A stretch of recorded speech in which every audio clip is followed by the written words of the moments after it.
دہلی فسادات کے معاملے میں سرگرم کارکن شفاء الرحمان نے سپریم کورٹ سے درخواست کی ہے کہ انہیں ضمانت دی جائے۔ ان پر ان لافل ایکٹیویٹیز پریونشن ایکٹ یعنی UAPA کے تحت مقدمہ درج ہوا ہے، جو فروری 2020 کے دہلی فسادات سے جڑا ہوا ہے۔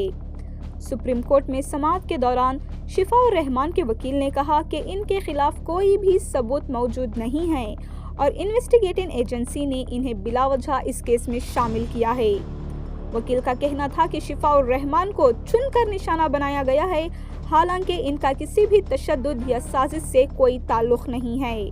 ان کے مطابق شفاء الرحمان جامعہ ملیہ اسلامیہ الومنی ایسوسی ایشن کے صدر ہیں اور کسی بھی گواہ نے ان کا نام نہ فسادات میں ملوث ہونے کے طور پر لیا ہے، نہ اشتعال انگیز تقریر کے حوالے سے۔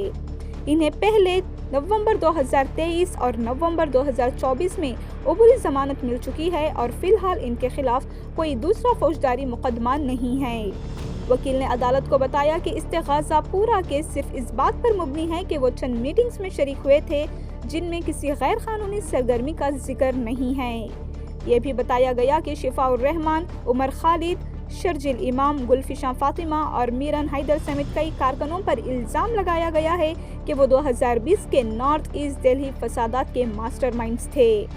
یہ فسادات CAA اور NRC کے خلاف احتجاج کے دوران ہوئے تھے، جن میں 53 افراد ہلاک اور 700 سے زیادہ زخمی ہوئے تھے۔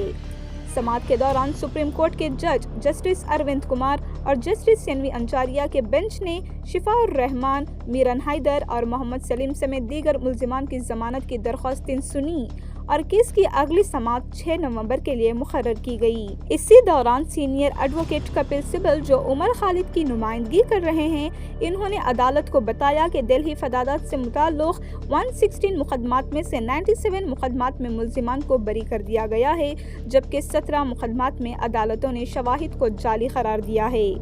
عدالت نے ان تمام نکات کو نوٹ کیا اور کہا کہ وہ یہ جانچ کریں گی کہ ملزمان کے خلاف UAPA کے دفعات واقعی ٹیررزم سے متعلق جرائم کے معیار پر پورا اترتے ہیں یا نہیں۔